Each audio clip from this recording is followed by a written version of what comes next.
Tonight, 4 former high school students in Gander allege they were abused by their teachers. Police are making a public plea, and there's good news for healthcare on the West Coast.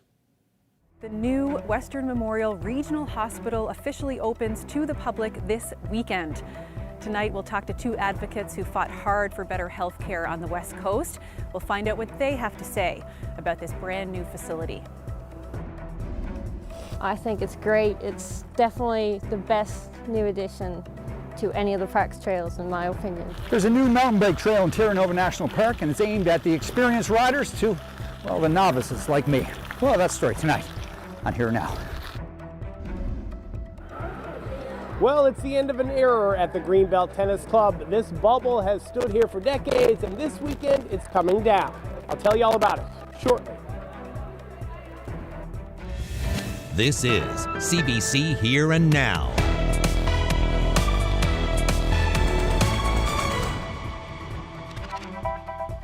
Good evening and welcome to Here and Now. I'm Peter Cowan, filling in for Carolyn Stokes.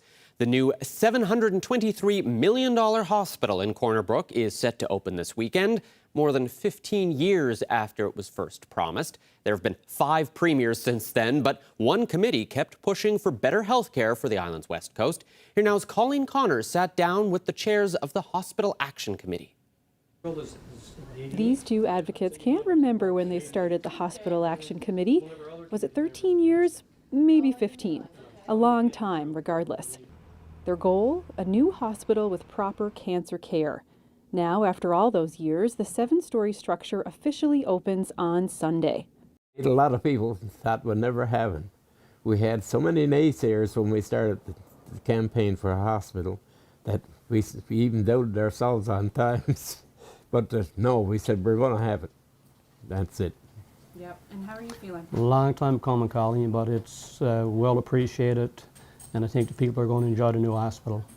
This is a big deal, folks. It was all the way back in 2009 when Danny Williams picked the spot for this. Han spoke out then. Well, now we get cancer, we got to go to St. John's. I had to go to St. John's myself just to see a doctor, one visit.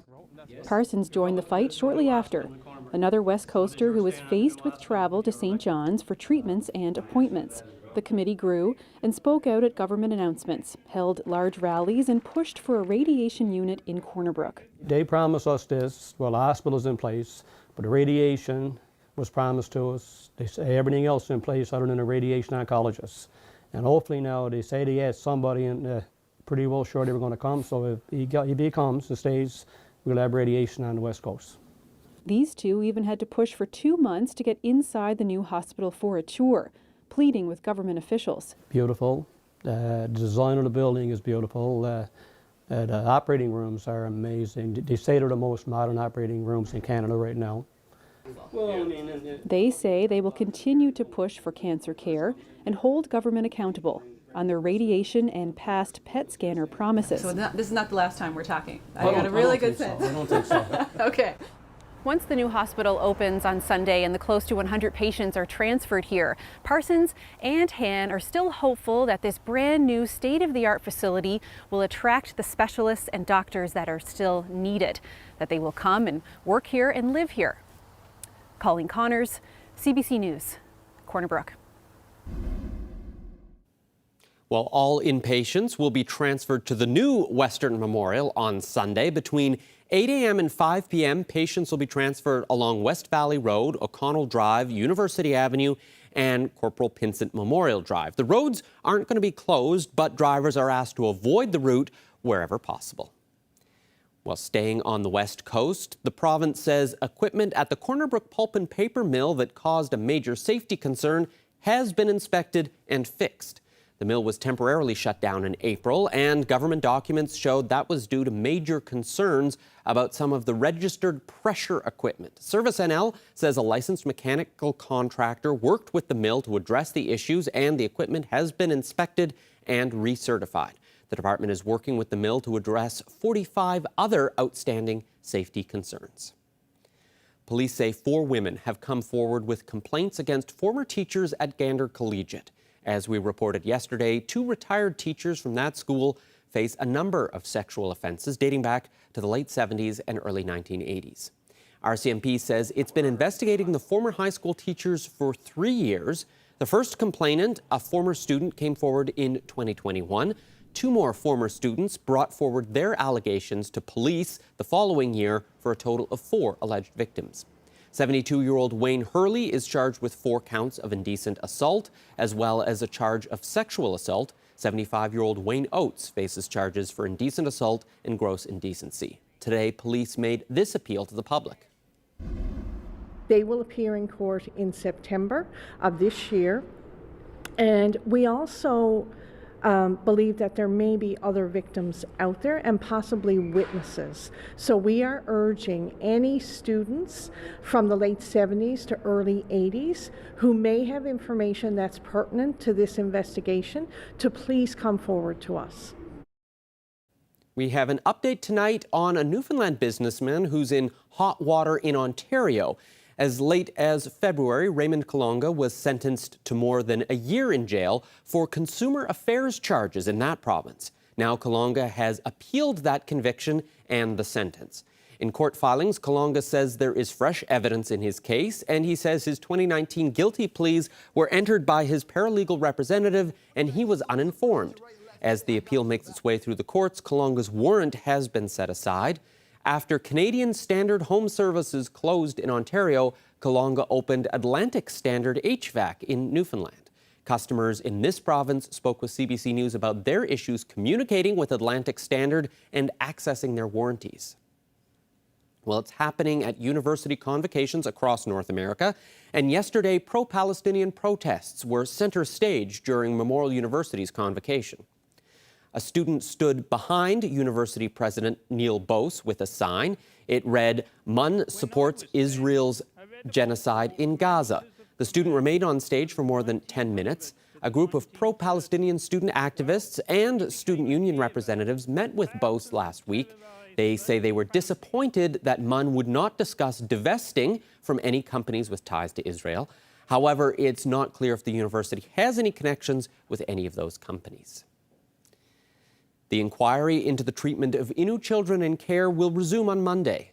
5 days of formal hearings will be held at the Youth Centre in Shehadjit. The hearings will provide an opportunity for the commissioners to hear from witnesses about Innu health and well-being, Innu history, and the impact of child welfare in Innu communities. They will be open to the public, and Innu healing services and clinical mental health supports will be available. Well, the province's newest freight and passenger ferry has hit a snag. The Alasuño, which means traveler, will not be going into service in mid-June as expected. According to Marine Atlantic, technical issues were flagged with the vessel's lubrication system, and they'll be conducting a full review in the coming days. No word on when the vessel will be ready to travel, but Marine Atlantic says it'll provide an update early next week.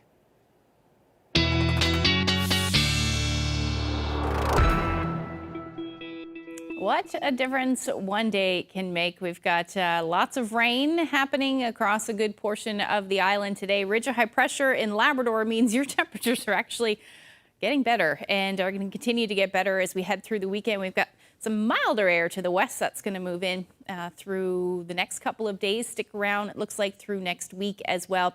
That area of low pressure to the south there, that's our weather maker across the island as we head through the weekend. Actually, it's going to bring some pretty significant rainfall to parts of the province. Take a look at the difference in temperatures from yesterday. I don't have to tell you, because I'm sure you could feel it, but 10 to 15 degrees colder across most of the island and warmer up across Labrador on the other side of that. So 14 degrees warmer in Lab City.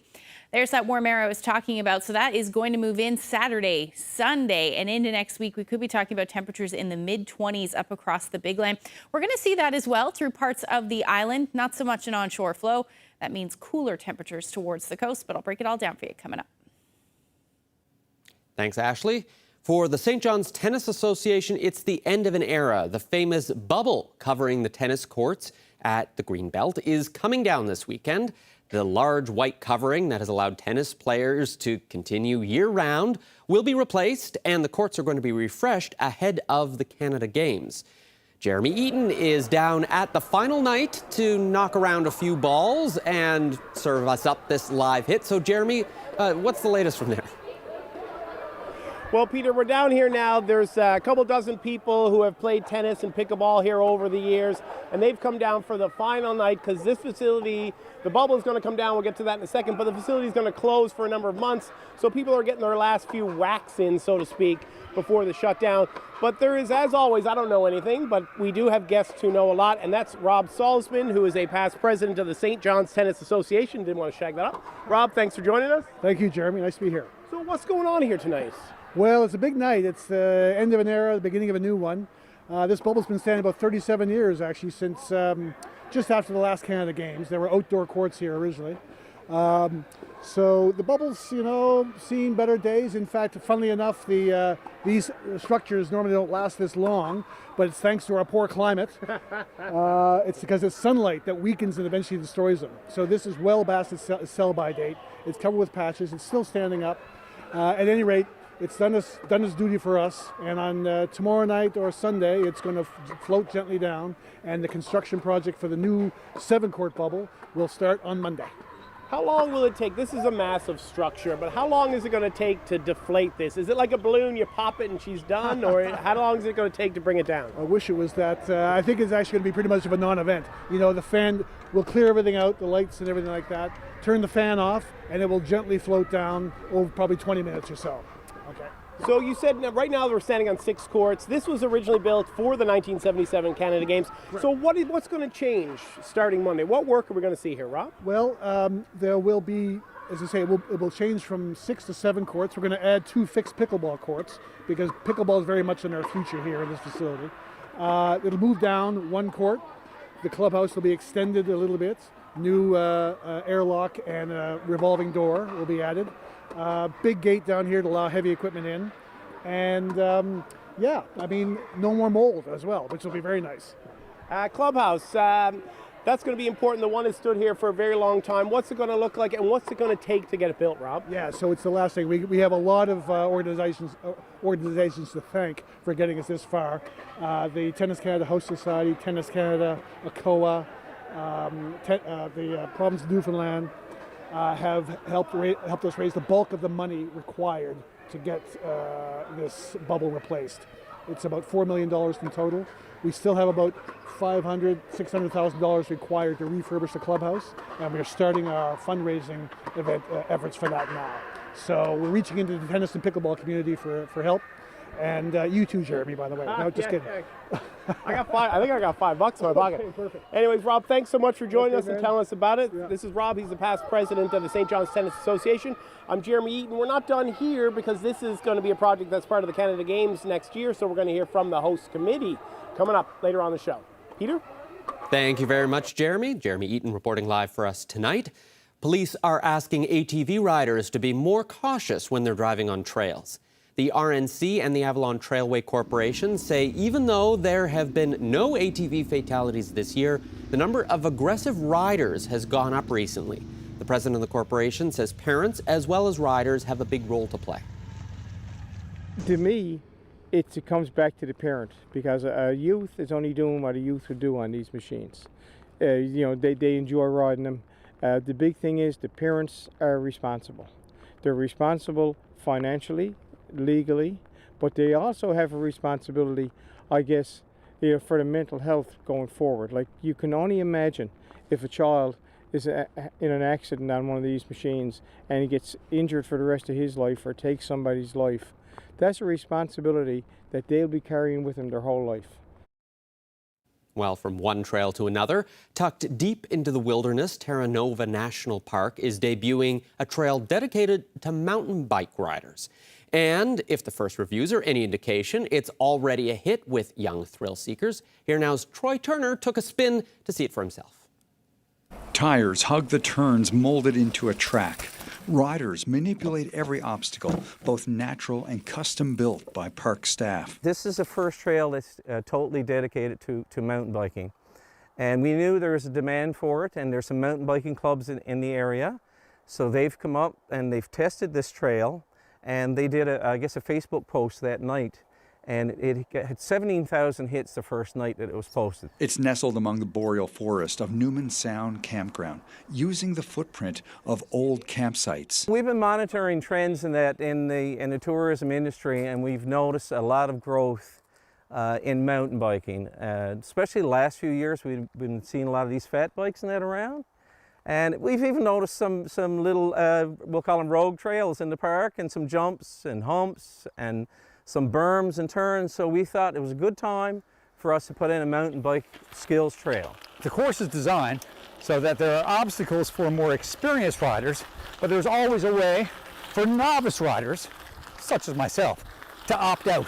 On this trail here, we got some berms, we've got some teeter-totters, we've got some log piles, we got some rock steps, which is interesting. You go up a series of rocks that are like steps and you roll down over again. And young riders like what they see. I think it's great. It's definitely the best new addition to any of the park's trails, in my opinion, of course, but I might be a little biased. But there's no other spot like it in the park so far for mountain biking, or even in our area in general outside the park. It's nice to have some, like, these are clean trails and it's easy to come and practice, and it's just really good spot to roll around and see what you can do. It's the social nature of the sport that's also a draw for these siblings. It's not very much fun to go alone and just ride around, and because with friends everything's better. It's a great sport. There's lots of adrenaline. It's just, you make so many new friends, get to go so many places. There's nothing like it. It's a great way to explore new places too. Like if you ever travel, you can just hop on your bike and go. So usually when you see kids, you see families with them. And parents can do this trail, or guardians can do this trail with them right here in the park. It's a great time for families to come together. Well, this is the park's first foray into mountain biking. It may not be the last. Saunders says the park may look at expansion in future years, but right now it's concentrating on this trail and to see what kind of family fun it can offer. Troy Turner, CBC News, Terra Nova National Park. Well, O'Brien Farm in St. John's is gearing up for its first ever Apple Blossom Festival. The family farm will open up the groups tomorrow morning at 10 o'clock for a day-long event featuring a number of activities, including a pie eating contest. The 31-acre farm facility hosts community-oriented programs about experiential learning, farming, food sustainability, and preserving Irish Newfoundland heritage. Well, we just like having a nice kickoff for the season. Things are really starting to pop on the farm. The actual farms in the incubation program are starting to look really good right now, and then the rest of the site looks really nice. So we just wanted to open it up to the general public. This is a great time to do it. It's 10 to 3 tomorrow, so you can come by at 10 a.m. It's free to come by. We'll have a handful of free activities, and then we're going to be selling tickets for some of the activities too. So it'll kind of be like the regatta in a way. Some activities cost a bit and some don't. We'll have farmers golf. We'll have some catapulting. We'll have face painting. Parents, especially moms, are getting seriously burnt out, right? I got the stomach flu and then announced my husband, and anyway, so here we are. Thank you for making it work. How many sick days have you had to use, or family responsibility leave days? Well, I've used all my family leave days. We want to take a moment to congratulate some of our CBCNL colleagues. Caroline Hillier and Zach Gowdy's work on prenatal burnout has won Best Feature Reporting at the National Radio Television Digital News Association Awards. That piece aired on Here and Now last March. Caroline is also taking home the Edward R. Murrow Award for her radio documentary, Finding Purpose After Fiona. Congratulations. Oh, we've got some rain on the way, or rain happening now, but much more on the way as we head through the weekend. I'll get into the details in a few minutes.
This weather update is brought to you by the Healthcare Foundation Home Lottery. The absolute final deadline is midnight Friday, June 7th. Order tickets now at hcfhomelottery.ca.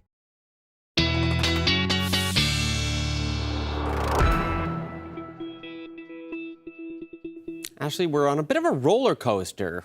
Here in St. John's, we got a taste of nice weather finally. I know the rest of the province has been enjoying it, but for us, it finally arrived yesterday, and then all of a sudden, you woke up to cool and showers again. So it's like... Just a tease. Yeah, taking it away. And I'm guessing for the weekend, we're not going to have a repeat performance of that beautiful weather, are we? It definitely does not look like that. Not in this neck of the woods anyway. But there are some parts of the province that are certainly going to see some sunshine. Let's take a look at where we sat today. 15 degrees in St. John's. That was overnight, in fact. But single digits the story all along the northeast coast. Same thing for coastal areas of Labrador. You get away from that, though. Pretty nice night or day, temperature-wise in Burgeo, 17 degrees and 10 in Goose Bay, Happy Valley Goose Bay, and Lab City sat around 15 degrees today. So there's that temperature I was talking about. So around 8 a.m. we were at 15 degrees and dropped as we head into the afternoon. So only about 9 degrees. And you see that shift. It's because of the winds. Northeasterly winds bring those cooler temperatures. And then we saw a little bit of a rebound this afternoon, topping out at 13, and we're back down to 9 degrees in St. John's. And really, I don't see temperatures much warmer than that over the next couple of days, really into the next week or so, because this pattern is pretty much going to stick with us. So that does mean that areas along the north coast right now sitting at about 3 degrees in Lassie, 4 in Twillingate. Still a beautiful evening as far as temperatures are concerned in Burgeo. Same thing up across most of Labrador as well. So the pattern I was talking about, if we look ahead, this onshore pattern is going to stick around. This takes us into next week. There's easterlies, northeasterlies, and this will really continue as we head into the beginning, or I guess as we head into the second week of June before we start to see any pattern shift there. I mean, this could change, but this is what it looks like at the moment. So for now, that means that we're going to stay in the rain, drizzle, and fog, especially as this area of low pressure that's already bringing some showers, or did bring some showers earlier today, and more on the west coast. Some of those a little heavy right now as well, but this is generally going to continue. So the future tracker is showing that fairly well through the overnight. Clear skies for most of Labrador except the southeast. You're going to see some showers along the strait there as we head through tonight, but overall temperatures are going to drop between about 3 and 9 degrees across the island. Winds will drop as well, only about 5 to 10 kilometers per hour, maybe a little bit more on the west coast, but overall quiet and chilly up across Labrador as well, but -4 tonight in Lab City. But your temperatures are going to rebound tomorrow, that's for sure. That ridge of high pressure staying in place, which means lots of sunshine across the big land, and that area of low pressure staying in place, and that means rain. So we will see rain through the afternoon. Eventually that rain will push west as we head into the evening hours tomorrow night. Just a chance of some showers on the west coast for the first half of the day, but the main event arriving later in the day. And some of these showers will be fairly heavy at times as well through the overnight and into Sunday. But like I said, this pattern generally continues, and really through Sunday looking pretty wet. As far as the amounts are concerned, by the time we get into tomorrow afternoon, not a whole lot of rain, but we're still talking about maybe 5 to 10 millimeters for the northern Avalon, but it's really Saturday night and into Sunday where we see the majority of that rainfall. So some of us could be talking about 50 plus millimeters of rain by the time we get into Sunday afternoon. And up across Labrador, that's really when you're going to start to just get into the rain, and that you may see some of those showers into Monday. Temperature-wise, tomorrow 8, 9, 10 degrees, northerly winds 10 to 15. Away from that, though, you should reach about 12 to 13. That's really the story all along the south coast of our southern areas of Newfoundland. 6 to 8 through central and along the north coast. West coast, you're still going to be in some chilly weather as well, along with that rain, northeasterlies gusting anywhere from 20 to 40 kilometers per hour. The best chance of seeing some sunshine will be really in Labrador and maybe even the tip of the northern peninsula, but you're still going to hang on to some of that cooler air around 7 degrees. But a beautiful Saturday, 19 degrees for Happy Valley Goose Bay, really into the mid to upper teens right across the board. The long range forecast looks even nicer than that. I'll get into that coming up. It's been a key tool to help people with COVID from getting sick and ending up in hospital. The drug Paxlovid has been free for people over 60 as well as other vulnerable people, but all that changed this week. People without drug coverage will now have to pay out of pocket, and only a limited number of people on the provincial drug program will now be able to get it covered. Kara O'Keefe is a pharmacist in St. John's and joins us now. So, Kara, for people who don't know, how has Paxlovid been used so far? So Paxlovid, Peter, is an antiviral drug that we use to slow the replication of the COVID-19 virus in our bodies. The purpose of that is meant to prevent patients from becoming so sick that they require hospitalization due to COVID-19. So generally, it's a 5-day course of treatment that we would start within 5 days of symptom onset of COVID-19. And the patient is meant to take it until it's all gone. And again, the purpose of the medication is to prevent someone's symptoms from becoming so severe that they should be hospitalized. Okay, so until now, if you tested positive for COVID, you could just show up to a pharmacy and be able to get the drug for free. How's it going to work now? Right. So until this new announcement, which was made on May the 24th, essentially we had a federal supply of Paxlovid. This stock has now been depleted. So now the medication is going to be distributed very similarly to how we see other medications that we use on a daily basis, antibiotics, medications for high blood pressure, high cholesterol, diabetes, birth control, etc., in the way that when a patient presents with a prescription, either from, their family physician, their pharmacist, their nurse practitioner, the pharmacy will now order the medication from the distributor. The pharmacy will have to pay for the stock of medication as opposed to it being provided for free like it was previously due to it being a federal supply. Now, an insurance provider will need to pay for the cost of the medication. So that would be either the Newfoundland and Labrador prescription drug program, a private insurer, or if a patient is cash paying, they would be expected to pick up the cost of the medication. For people who have to pay out of pocket, how much does it cost? One course of Paxlovid is roughly $1,400. So it's very significant cost to the patient. Yeah. So let's look at some of the folks that will have it covered. So seniors who are on the provincial drug program and get lots of other drugs covered already, and seniors are a lot of the people who have been getting Paxlovid. Will they continue to have access to it for people who are over 60? So for patients who are certainly collecting the Newfoundland and Labrador prescription drug program benefits, so those would be, seniors over the age of 65 and patients who are getting the assurance and the access plan. So those who have medications covered by the Newfoundland and Labrador prescription drug program, they have a specific criteria now of patients that they will reimburse the cost of Paxlovid for. And generally it is put into two separate categories of levels of being immunocompromised. So that might be a patient who is currently being treated for cancer or is being treated with chemotherapy, someone who has had a stem cell transplant, or somebody who has had an organ transplant, or people who are taking other medications that would cause them to be immunocompromised. So if a patient feels that they may belong to one of these categories, best to chat with their primary care provider or their pharmacist about whether or not they may have coverage for these medications now. What do you think that the impact of these changes are going to be in terms of how people handle COVID, especially if we're seeing fewer people now getting access to Paxlovid? I think initially there's going to be frustration on behalf of patients because unfortunately the Department of Health has not provided any updates to the general public about this. So that's going to be left on pharmacists and pharmacy teams to educate patients. And, that may come with some frustration on behalf of patients. Like I mentioned before, up until last week, anyone over the age of 60 could potentially obtain a prescription for Paxlovid if they qualified. And now that coverage has been limited significantly. And most people do not know that this has occurred. So it's going to be a big learning curve for the public. And ultimately, it will likely decrease the use of the medication given the cost that we see up front to the patient. Well, thanks so much for joining us and educating us a little bit about the new process. Thank you so much for having me.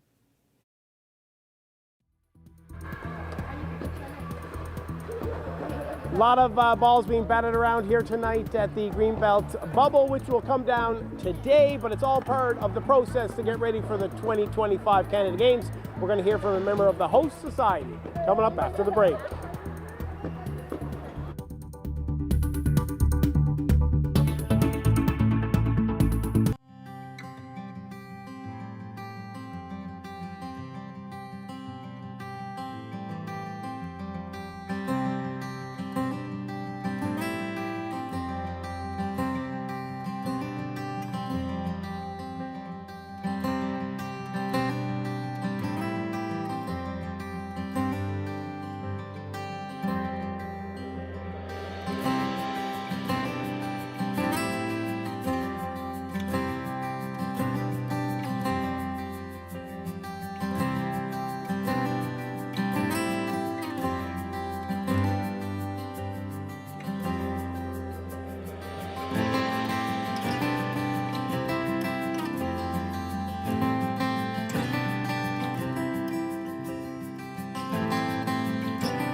Welcome back to Here and Now. I'm Jeremy Eaton. I'm inside of Greenbelt's infamous, famous bubble that you can see overhead here. That's going to come down this weekend. It's been standing, I think, since 1987. It's fallen a few times, but it's always gotten back up. But now they're going to replace it. The reason they are going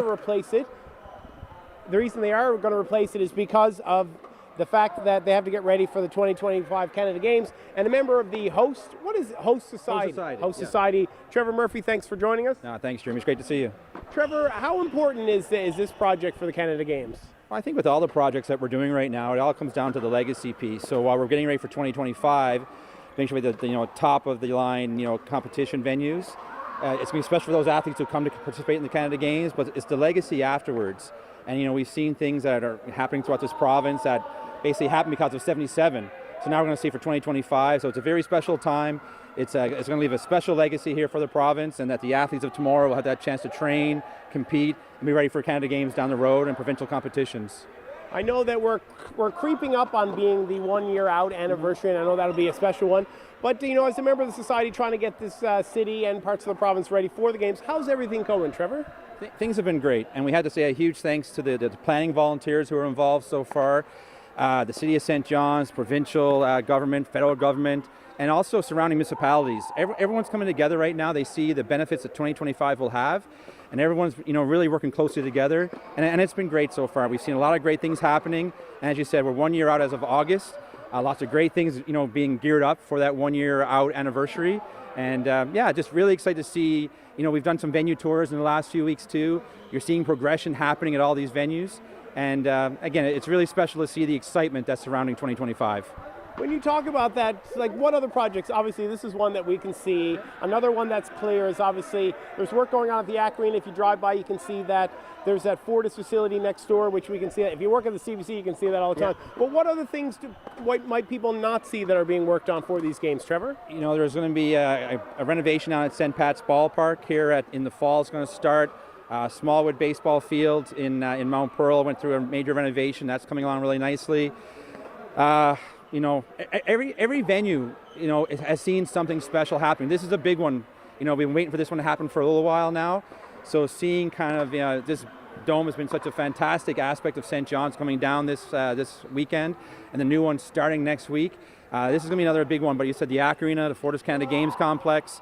As we drove around this week, seeing things happening within the municipalities here in St. John's and surrounding areas, we know it's getting close, and it's a lot of fun to see.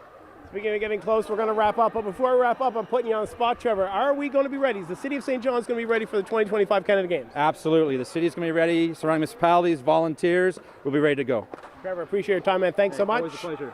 That's Trevor Murphy. He's a member of the Canada Games, 2025 Canada Games Host Society. I'm Jeremy Eaton reporting live from the Greenbelts bubble. One last time.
Nobody's really looking at the child and what they need, right? They're looking at income brackets that don't mean anything, and like different diagnoses come with different needs. What's going to happen when Jason and I pass away?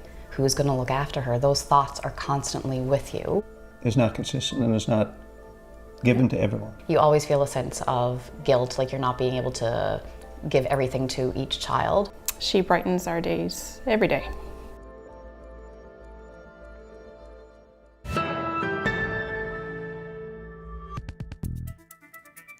The crew from CBC Radio's The Signal went out of town and back in time today. They paid a visit to the colony of Avalon in Ferryland and found out a little bit more about 17th century life. CBC's Arlette Lazarenko got into the spirit with the colony's executive director. So, Kate, describe what I am wearing. Absolutely. So you are in the 17th century kitchen and you are wearing 17th century garb. What is my role, by the way? So you would be a kitchen helper. So of course you don't have the training to be a full-on chef. So you are going to be a helper. So you would likely be scrubbing the pots, peeling the potatoes. Okay. Yeah. Awesome. So what is my outfit made of? So the first thing that you have on is a cotton chemise. That would be a long shirt. You'd have pantaloons as well. That would also be cotton. Those are the only things that be washed every single day. Everything else would be a much longer period in between. So you have your corset on, which would be much tighter because we don't want any movement here. We have your skirt, which would have 2 slits on either side. Of course, yours is a little bit big. Inside those slits would lead right to your pantaloons, but you would have a pocket, be able to tie on there, Lucy Locket Laster pocket, because it fell off. And then on top, of course, you have an apron to be able to protect your lovely skirts. We've got some rust stains on there just for added authenticity. But you cook in these clothes? We do, yes. So every single day here we cook. We've got accurate costumes that were actually made for us. Amazing. Can you tell me a little bit about the women in this period? Anything about them? Yes. So the women here wouldn't have just been relegated to the kitchens. The women here would have been outside collecting seaweed. They would have been gutting fish. They would have been tending to the animals. Anything that could have been done that wasn't going away on a ship, they would have been doing. So they had a much bigger role than you imagine they would. Yeah. What would be, I guess, a dream for women back there? Was it just to get married as soon as possible? I guess that depends on the individual. Of course, everyone's different. A lot of them would have, of course, wanted the marriage because it comes with a lot of financial stability there. But of course, everyone has their own dreams. So I imagine some of them wanted to learn how to read and write. Some of them wanted to have kids. It's all up to the individual. Well, my dream would have been to be an excellent cook. I'm sure you would have been. I'm sure you would have been. You look the part at least. Thank you very much. Well, okay, thank you so much. Thank you so much. This has been great.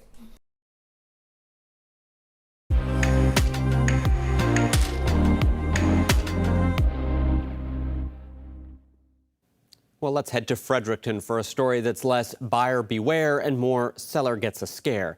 Sandra Pond says she was trying to sell a piece of furniture, but instead someone tried to take thousands of dollars from her. The CBC's Rachel Cave has the details. It all began when Sandra Pond posted a message last Friday about a table she wanted to sell for $30.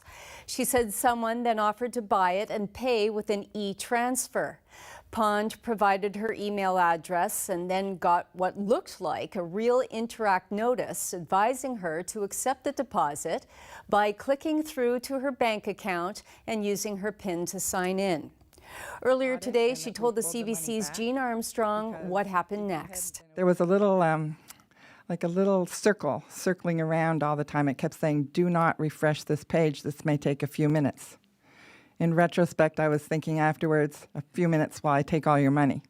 Oh, no. And is that what happened? And that's what happened. And so you're allowed, apparently, I find out now, through Interact transfers to take $3,000 a day from your account to pay on an Interact. And so this person was obviously aware of that, I have 3 accounts, and tried to take $1,000 from each account.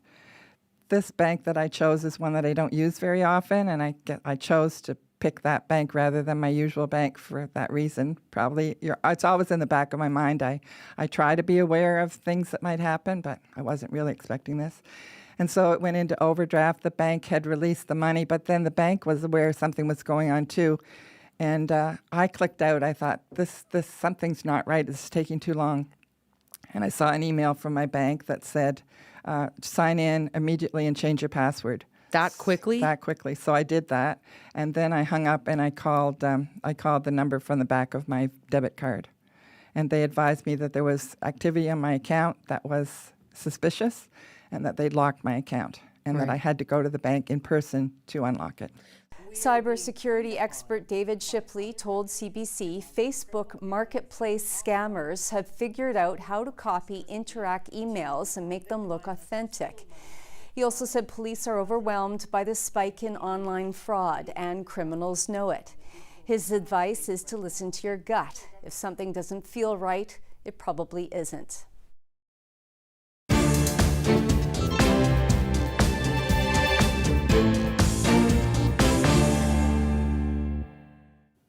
Correctional Service Canada says convicted BC killer Robert Pickton has died. The 74-year-old had been in a medically induced coma after he was attacked nearly 2 weeks ago at a maximum security prison in Quebec. He had been serving life in prison. Pickton was found guilty of murdering 6 women. The remains or DNA of 33 women, many of whom were Indigenous, were found on his farm in BC.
Before we head into the weekend, let's take a look at some people celebrating. Douglas and Olive Toop of Brook are celebrating a special 63rd wedding anniversary. Happy anniversary to Ed and Violet Beaton of Gander on their 51 years of marriage. Happy 63rd anniversary to James and Elizabeth Hearn. Happy 57th anniversary to Eileen and Walter Ledrew of Traytown, Bonavista Bay. Walt's originally from Traytown and Eileen is from Terra Nova. 53rd anniversary greetings for Janice and Isabel Hahn of Burgeo. Happy 58th anniversary to Larry and Ella Philpott of Cottlesville. Happy 72nd anniversary, it's a big one, for Cecil and Evelyn Dix of Grand Bank. Congratulations to John and Winifred Kennedy, who are celebrating their 65th anniversary. Happy 60th anniversary to Ron and Gertie White of Stephenville. Wishing Ronald and Barbara Mercer of Brook a happy anniversary. They've been married for 52 years. Happy 50th anniversary wishes going out to Doug and Shirley Hefford. Happy 68th anniversary to Clyde and Dorothy Best of Chamberlains. Happy 54th anniversary to Yvonne and Arthur Late of Rogers Cove, Gander Bay. Congratulations to Daphne and Harry Eastman on their 50th anniversary. They're from Grand Falls, Windsor. Congratulations on 56 years of marriage to Vince and Clara Myers. It's also Clara's birthday, so happy birthday. That's a good segue into our birthdays this week. Birthday greetings to Viola Tibbs of St. John's. She is 90 years old. Happy birthday to Christine Tobin of St. John's, celebrating her 93rd birthday. 90th birthday greetings to Laura Smith, who's from Chance Cove. Happy 94th birthday to Max Hollett, who's living in Bayvert. Wishing George Jarrett, formerly of Brigus, now living in St. John's, a very happy 93rd birthday. And finally, happy 90th birthday to Shirley White. This was all your idea? Well, one final greeting for tonight for our beloved video producer, Paul Pickett. Now, Paul likes to stay behind the scenes, which is probably why you don't recognize him, but for more than 2 decades, he's helped hold down the fort with Here and Now, keeping the shot steady, making sure our audio is just right, like you see there, capturing and editing award-winning news in television. Paul's been with the show since 1999, and in a pinch like this hairy moment from 1994 when Glenn Payette lost his connection during a live report, he's always there to swoop in and help. Now, Paul's not going far. He's going to be working with the Land and Sea team going forward, so we want to wish him all the best in his next chapter and say thank you for everything. We couldn't have done all this television without you. In fact, Paul is such a perfectionist that he even fixed that last edit of himself. That's not surprising. He couldn't just let us surprise him with anything. Never. And speaking of a lack of surprises, oh, surprise! The drizzly weather is not going anywhere for the weekend. It is not. In fact, it's going to get worse, it looks like, as we head through Saturday and then into Sunday. Let's take a look at what's going on. So there's your area of low pressure there. So Saturday evening, we're going to hang on to that rain. Some of that rain will actually be heavy at times through Sunday morning. Now we'll see a bit of a let up in some cases through the afternoon, but more rain will move in as we head through the evening. Another impulse of rain will move in, and we're going to see that up across portions of Labrador as well. Temperatures are going to stay cool, only reaching about 10 degrees in St. John's through Central. A little warmer though, so definitely warming up from what you're going to see on Saturday, and that's because the winds are going to be more easterly. You should see between 13 to about 16 degrees for Central, West Coast. Northern Peninsula, a tad cooler than that. Same thing along the strait, unfortunately, with some showers. And you will see some showers late day for the Happy Valley, Goose Bay region, and then towards the coast as well. But the first half of the day looks beautiful, and your temperatures are going to hover around 19 degrees in Happy Valley, Goose Bay. Lab City will take the #1 spot at about 21 degrees through the day. Now into Monday, this area of low pressure is still going to hang around, that easterly flow still hanging around as well. So the chance of some showers through the day. And the West Coast, you may see a bit of clearing as we head towards the evening, but overall another unsettled day. Temperatures again, 9 degrees for anywhere in onshore flow, particularly St. John's, anywhere from 14 to 18 degrees, so through Central, West Coast, along the South Coast as well.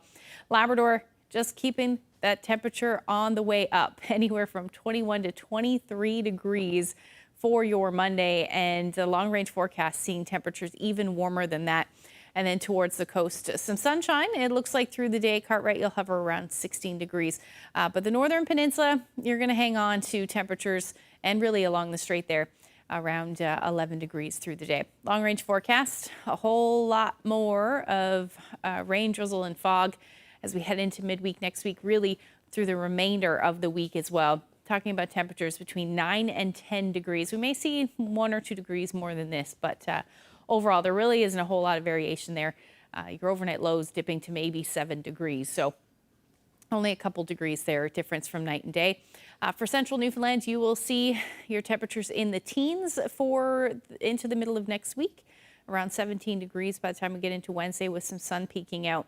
Western Newfoundland looks a bit nicer as we get into the middle of next week, 18 to 19 degrees. And then for Labrador, just a stunning forecast. After Monday, clearing skies. Tuesday and Wednesday looking absolutely beautiful. Definitely an early start to summer there, 23 to 26 degrees. And Western Labrador, you're looking at a nice dry stretch of weather there as well. 21 to 24 degrees as your daytime highs. Speaking of calm, beautiful evenings, this was last night's sunset in Heads Harbor, Green Bay there. Thank you to Darlene for that lovely shot. I know beautiful skies were very colorful last night, even here in the metro area. But if you have any weather photos that you would like to share with us, you can send them to my Facebook page or email them to nlphotos@cbc.ca. This is the time of year where I start feeling really badly for the tourists who come showing up and they're like, okay, like you're coming in June, you figure it should be nice, and then all we have to give them is this sort of weather. So I guess the good news is you can give them advice, go west. Yeah. You know, get out of St. John's, you'll find some nice weather, but you won't find it here. And the good news for the icebergs too, they'll help bring them down the coast, which will be nice. Yes, it'd be nice to see some, especially in Twilling Gate and places like that, that haven't been able to get very many this year. So that's always a hit with the tourists. Totally. And that's it for us. Thanks so much for watching, everyone. Have a great weekend. Good night.